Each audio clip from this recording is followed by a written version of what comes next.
Before I get started this morning, I read about Stacey King, 1990. He was a rookie for the Chicago Bulls. And he was interviewed after one of his first games. He said, "I will always remember this as the game Michael Jordan and I scored 70 points. The only thing was, Stacey King scored 1 point and Jordan scored 69. I am well aware that I'm probably the guy that only scored one, but I just want to recognize men and women here, you've given your whole lives to this. And a guy like me is up here preaching, and I just want to say thank you, and I appreciate you. Secondly, I just want to say how much I love and appreciate Pastor Tom Payne, his wife Janice. I thank Pastor Payne for teaching me how to lead, teaching me how to be a man, and teaching me how to be a man of God. And lastly, I want to thank Pastor Greg. You know, in the military, you learn a lot about your leaders in crisis. And through this whole situation in Gallup with Pastor Payne's stroke and the Gallup Church, I want to tell you, Pastor Greg Mitchell is a great leader. If you have your Bibles, turn to Esther chapter 4. When I was young, my grandmother was dying. Someone gave me a book, and this book was called Tuesdays with Maury. I reread this book this year. It's not a Christian book. What it's about is about a sports writer. His name is Mitch. And Mitch is traveling. He's in a hotel one night. And as he's in the hotel, he turns on the TV. And on the screen is his college professor, Maury. They had a special bond. They would meet every Tuesday in college, and Maury would tutor him. But now he's dying. And so Mitch feels compelled that he needs to go visit his teacher. It just so happens he visits him on a Tuesday. Then one visit turns into many visits over the next few months. And the thing about the book, the line that sticks to you is every time they leave each other, they embrace, and Maury says, "I'll see you next Tuesday." Then he says, "Remember, we're Tuesday people." You know, tonight, Pastor Elliott, he's going to preach and challenge us for the nations of the earth. You know why? Because we're Thursday people. We're going to watch a video about world evangelism, and it's going to be a snapshot what Jesus Christ is doing all over the earth. You know why? Because we're Thursday people. Tonight, you're going to wear an outfit you probably should never wear any other day. And we love it. You know why? Because we're Thursday people. Tonight, Pastor Greg is going to stand behind this pulpit and announce churches into cities and nations all over the earth. You know why? Because we're Thursday people. And tonight, the offering plate is going to be passed, and we're going to give sacrificially. Let God speak to our hearts to reach the nations, because we're Thursday people. Esther chapter 4, verse number 8.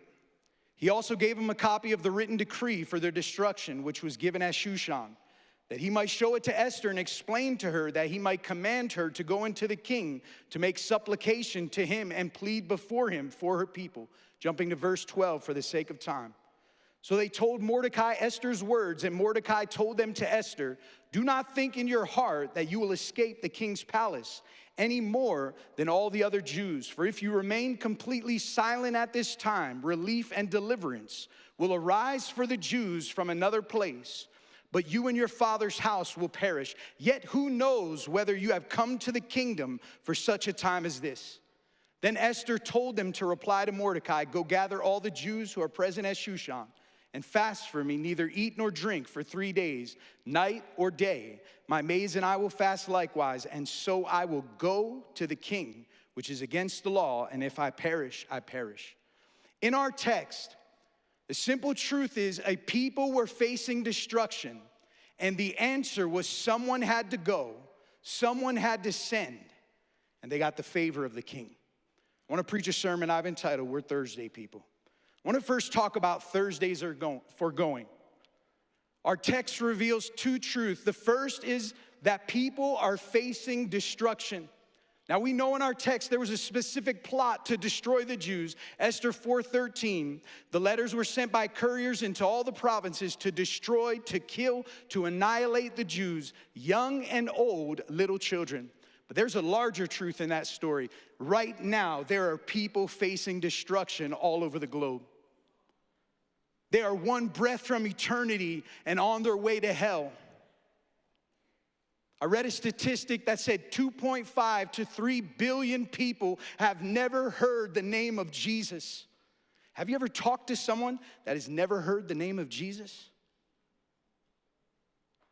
They're bound by false religion. I used to live in China. We were missionaries there. I used to watch older people climb up hills to reach a Buddhist temple, to light an incense, to kneel down. You know why? Because they thought they had to climb to reach God, and they had no idea that God has come down to them.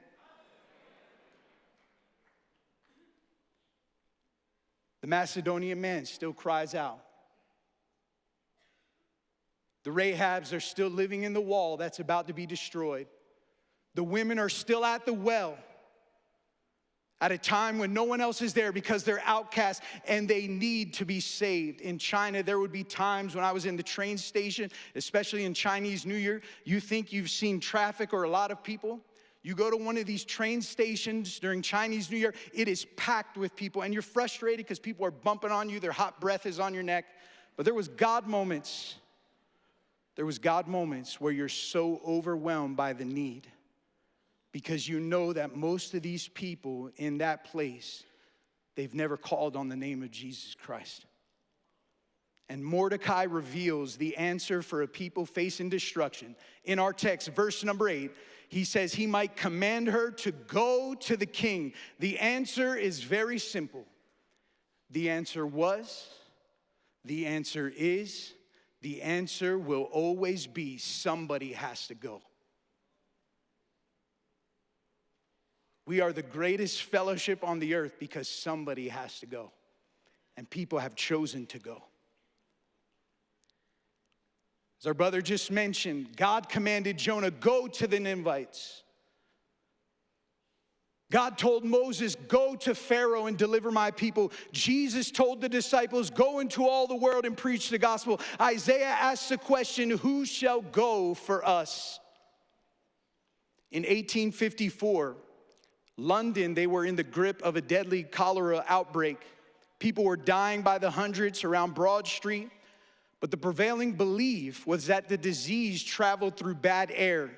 So the officials tried everything they could to help from afar. They tried to light fires. They warned the people. They encouraged the people to stay indoors. None of it worked. One doctor, John Snow, was convinced that it wasn't the air, it was the water.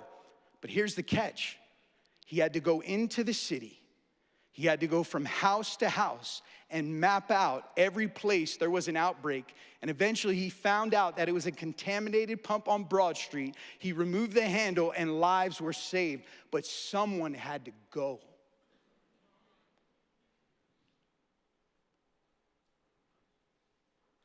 The Great Commission is not an option to be considered. It's a command to be obeyed, Hudson Taylor. But in our text, we see the challenge of going is immediately met with fear.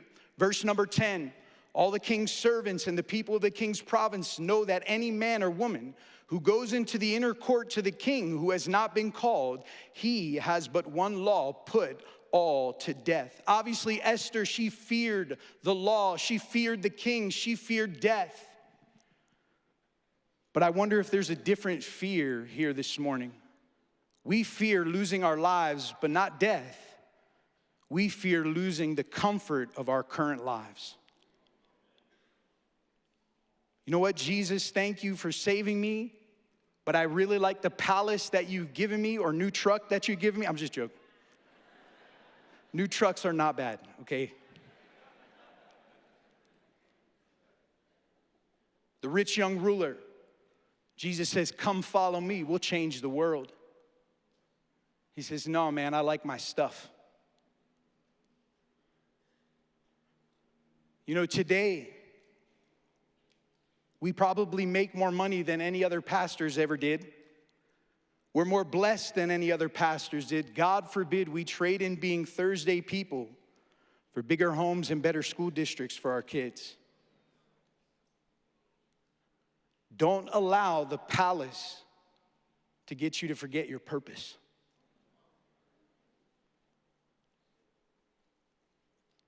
Are you white-knuckling the blessings of God? I recently read a story about archaeologists. They dug up some bones in some ancient city. They had these burial mounds, and they found these skeletal remains. And in one of the hands of the remains was a big piece of gold. The archaeologist is looking at this skeleton's wrapped so tightly around this. Someone didn't put this here. They had to have died holding their gold. What are you holding on to right now that's whispering in your ear, don't go? Enjoy the comforts of your life. Pastor, this is going to cost me. A wise man once said, Christianity that costs nothing is worth nothing. Proverbs 22:1 says, a good name is more desirable than riches. To be esteemed is better than silver or gold. A name to be esteemed. Who do we esteem? Men like William Carey, Hudson Taylor, C.T. Studd, David Livingston, Wayman Mitchell, Mark Olson, Greg Mitchell, Paul Stevens, Joe Campbell, Tom Paine, because they were willing to let go of the comforts of this life and go to a place where people were desperate. The second temptation in our text is to believe that your security is in the palace. Mordecai warns Esther, security is not found to clinging to the palace or a title. You know, sometimes they mention the men who left our fellowship from long ago. I must confess, I couldn't point them out to you in a lineup. But they talk about them being synonymous with not wanting to be missionaries. Verse 13, do not think in your heart you will escape the king's palace any more than any of the other Jews. Esther's security was not in the palace. Esther's security was not in a crown. This morning, your security is found in the going. The only thing that you can take to heaven with you from this life is the souls you win for Jesus Christ. You can't take this stage.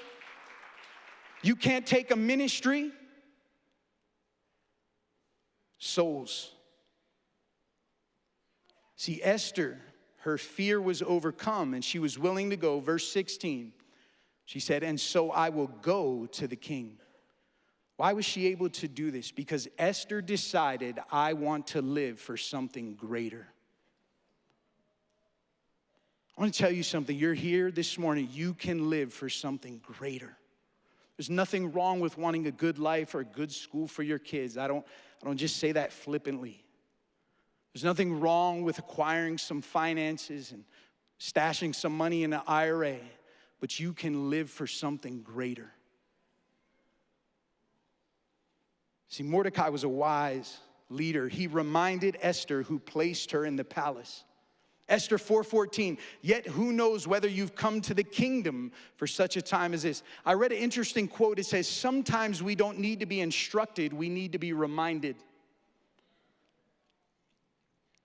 It was God who plucked her from obscurity and put her in a palace and made her queen. But isn't that what Jesus Christ did for us? I owe my life, I owe my everything to Jesus Christ. I remember being 12 years old, and my father, he had just gotten out of prison. I hadn't seen him for 7 years. For some crazy reason, my mother let me stay with him for a couple of days. You know how you're a kid, you act like you're sleeping. I'm sleeping on the couch, and I'm watching my father and his friends. They're shooting up heroin in their arms. And I'm thinking to myself, God, how am I ever going to change my life? How am I ever going to get out of this? Until one day I was in the Marines in Yuma, Arizona, and God plucked me out. Listen. But that's not just me, that's you.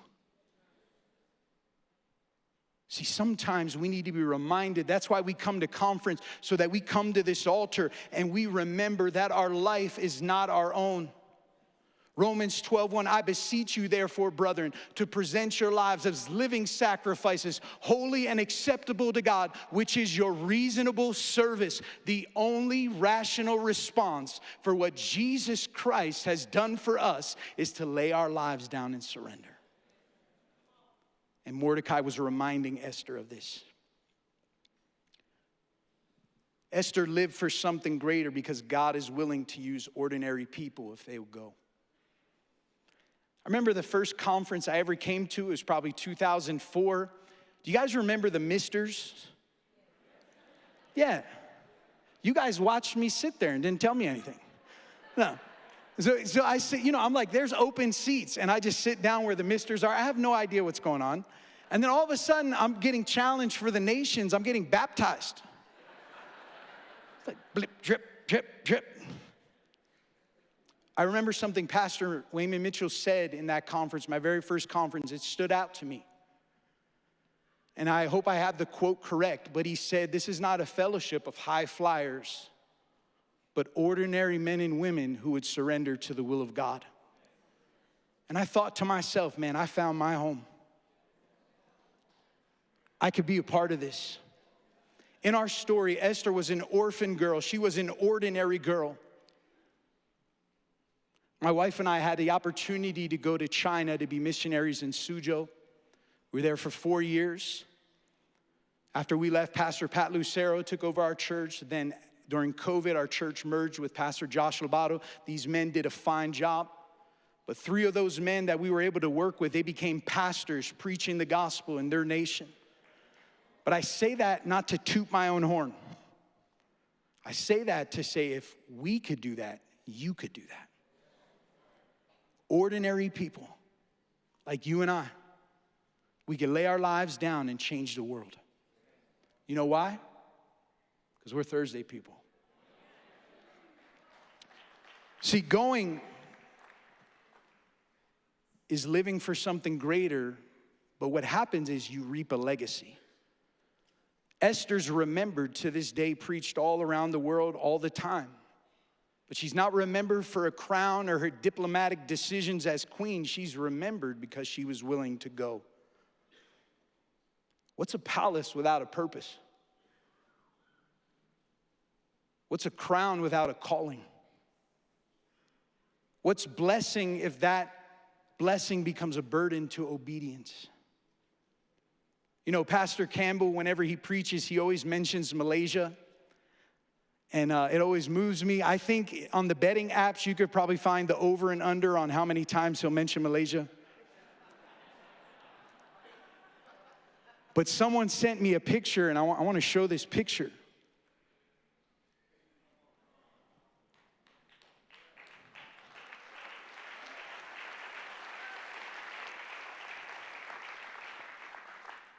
That's a legacy.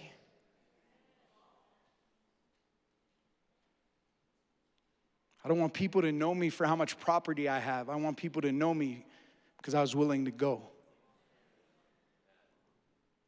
You know why? Because we're Thursday people. I want to talk secondly, Thursdays are for sending. If the answer is going, the question always remains, who will send them? Now, Mordecai is obviously not a church planter, but in sending Esther to the king, we see a picture of a leader who believes the answer for a people facing destruction is sending someone. And there are qualities that are in Mordecai's life that enabled him to send Esther and will help us send. Number one is sending is going to require a level of character. The Bible says Mordecai raised Esther as his own daughter. So think about this. Mordecai's care for the souls and the people that were facing destruction were even more worthwhile than someone he raised as his own daughter. That's called character. Pastor, are you willing to send your best son, your best daughter? Because it's in the best interest of those precious nations we saw with that heartbeat.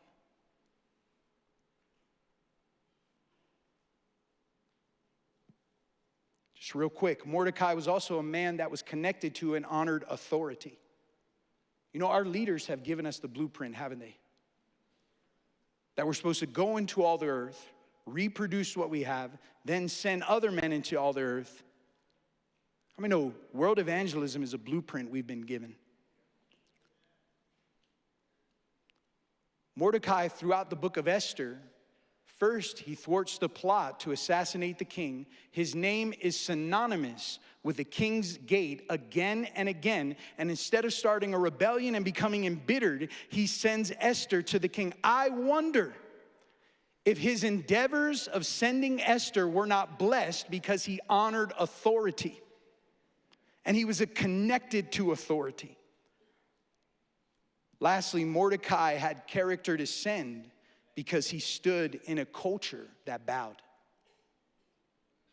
We know Mordecai refused to bow to Haman. Esther 3:2, all the king's servants who were in the king's gates, they bowed and paid homage to Haman, for the king had commanded concerning him, but Mordecai would not bow.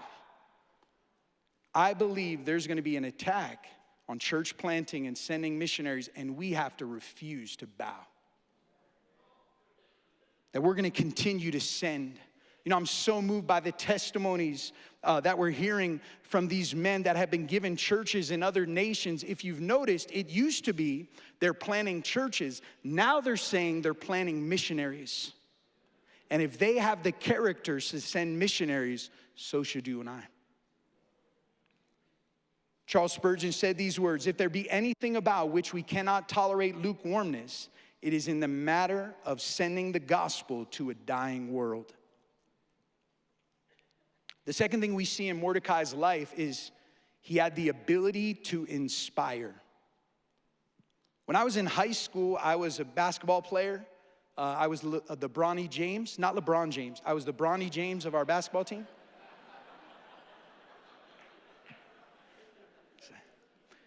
Before games, you know, we'd always listen to music. One of my favorite songs is, don't go listen to it, but it was a rap song. I thought, you know, I was a rapper. Anyway. I used to listen to this song, All I Need Is One Mic. Yeah, don't go listen to the song. But all Mordecai needed was one sermon. One time, Pastor Payne challenged me about my preaching. And he said, go back and look over your sermons and see if you're inspiring people. And I looked at them and I realized I have a lot of blood on my hands because I'm a butcher, not a shepherd.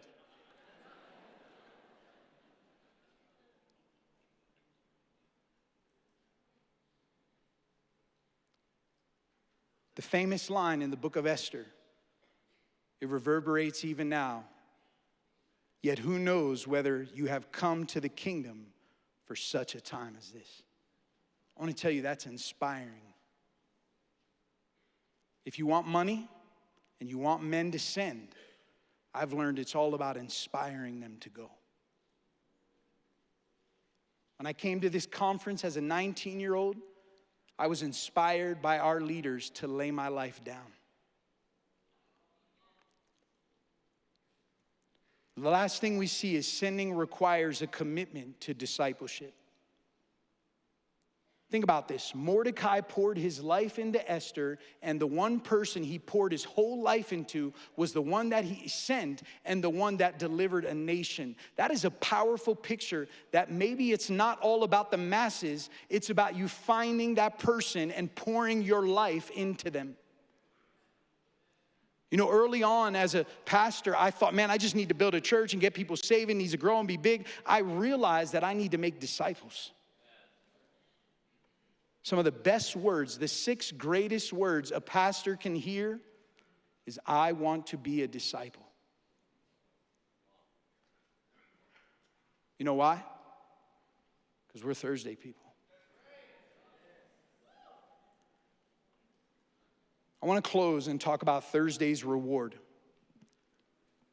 We would be remiss if we ignored the people in the story who are not mentioned. These people seem unimportant, but that is far from the truth. There were Jews who fasted and prayed. There were servants who helped in the preparation. And this morning, we must recognize that we're Thursday people because of all the people that never got on this stage. but they have served in our churches. You've come to this conference, you have given sacrificially. Maybe you've never been sent out. I want to tell you something. We're Thursday people because of you.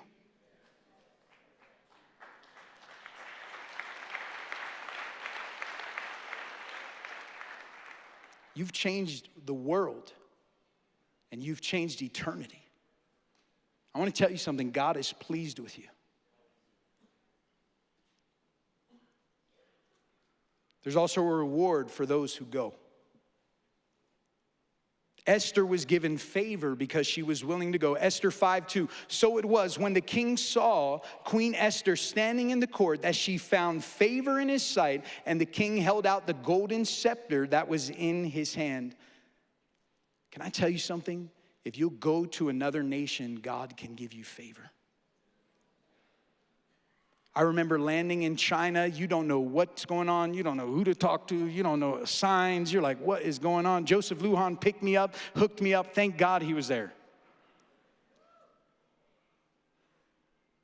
But can I tell you something? God began to give us favor. One day I was witnessing to someone in a restaurant. This person was not very interested in what I was saying. I don't even think they understood what I was saying. But a man named Peter heard me talking to this person. He interjects in the conversation. He says, my mother's a Christian and I want to help you. And you know, Americans, what do you want, bro? You want money, dude. And he says, no, come with me. We go, we get in his Lexus, we drive downtown, we go to his business. He's a business owner there. He says, if you're going to do this church thing, you need a building. He says, I know a lady in this place, and this is a really good place by the subway. I'm going to help you. The next day we go there. He speaks to this woman. He tells her what we're going to do. He negotiates the price. I'm like, when is this guy going to ask me for money? He says, okay, now we got you a building. Now you need construction. I'm going to call my construction worker. He calls his construction worker. They sleep there. Like, no one does construction like Chinese. I'm sorry. I don't know how safe it was at the moment. Sorry, my Chinese brothers. But they got this done in 2 months. Next thing you know, we had a building fully remodeled. Then he brings me to a dinner with 18 of his friends. And he says, I want you to preach to them.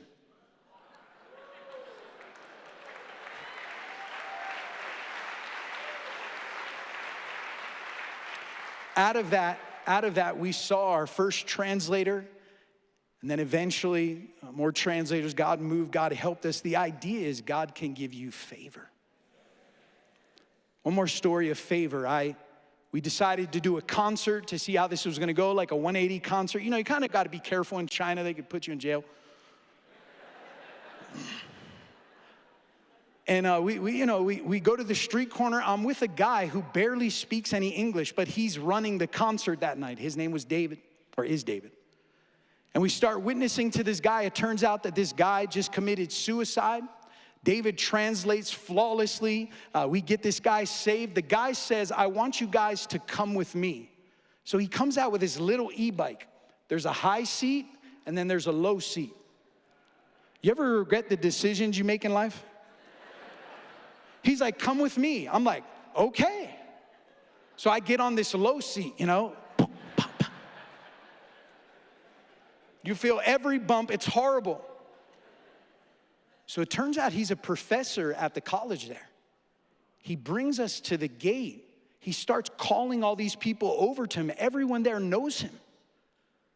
David, my translator, say, Pastor, what's happening right now? I don't know. I was like, Jesus is moving, bro. Just chill out. And all of a sudden, David gets us 68 new contacts. At the concert that night, we had 100 people.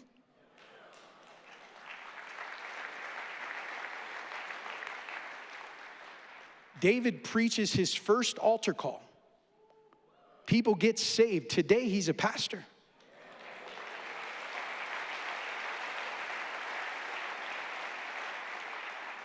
Esther doesn't lose her life. She finds it.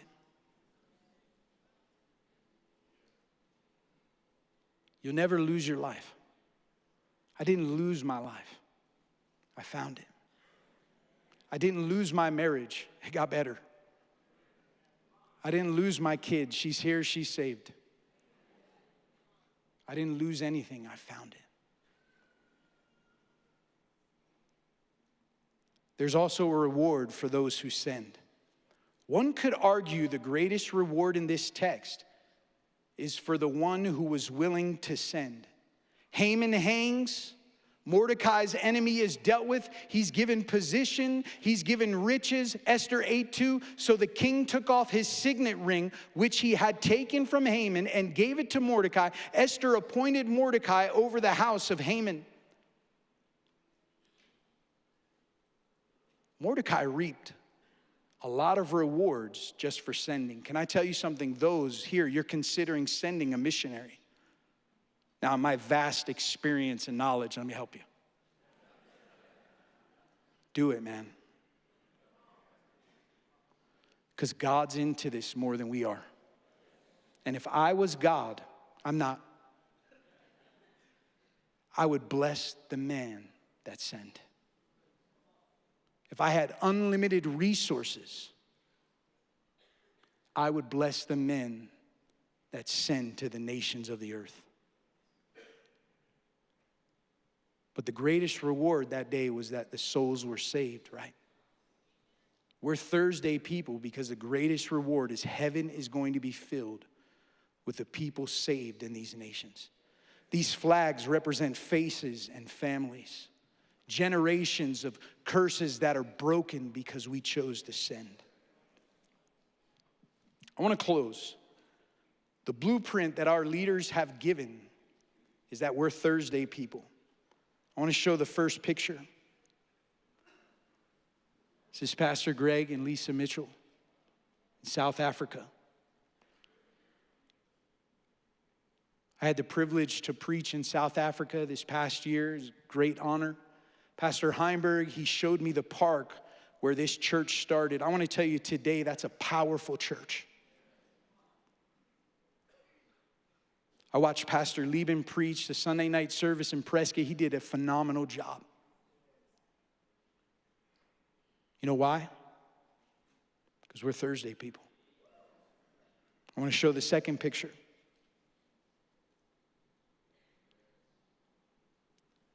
This is Pastor Stevens. You know, it was Pastor Stevens who preached in Gallup years ago. Just a young man, he preached on a Thursday night, World Evangelism night, and it was at that altar call I decided I want to be a missionary. This is him and his family when they left America, be missionaries. You know why? Because we're Thursday people. Next picture.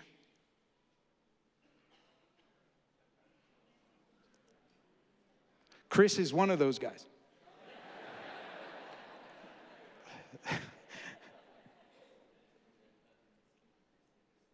The Philippines will never be the same again. You know why? Because we're Thursday people. Show the next picture.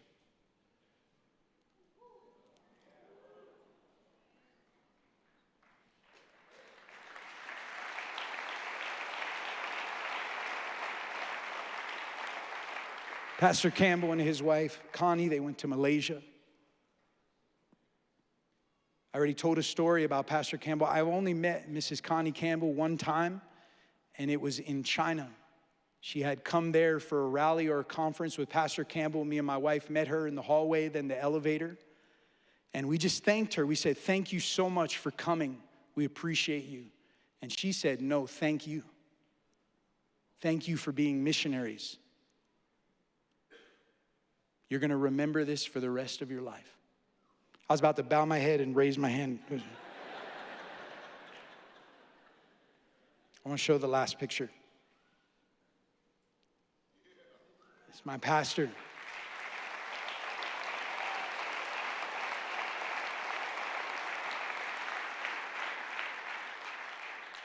This is when Pastor Payne and Janice, they were announced to go to Kenya. You know, the day that Pastor had a stroke, it was during his sermon, and he had just finished telling a story about Kenya. As a disciple, the highlight of my life was coming to conference and listening to my pastor preach on Thursday night. I could still hear those sermons 50 feet from revival. Destiny's potential. Most recently, we know exactly what to do. You know why? Because we're Thursday people. That's all I have.